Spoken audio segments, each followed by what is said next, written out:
Step 6. Tongue connection bracket. Put the tongue connection bracket in place without sliding it fully into position with the threaded holes facing up. Separate the wires of the wire harness and feed each wire through the hole of the tongue connection. Feed the yellow and brown wire down the driver's side and the green and brown wire down the passenger side.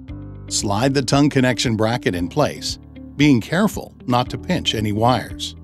Hand tighten the top using flange bolts. Do not pull the white wire through. You will secure it to the coupler channel in a later step. On the bottom, in the 4 pre-drilled holes, secure with cutting screws using a 1/2-inch socket.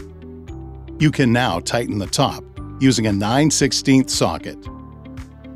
With the tongue secured, you can now tighten all the bolts of the frame on top and bottom using a 9/16 socket and wrench.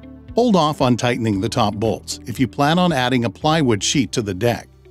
The top bolts will be used to secure the plywood in place.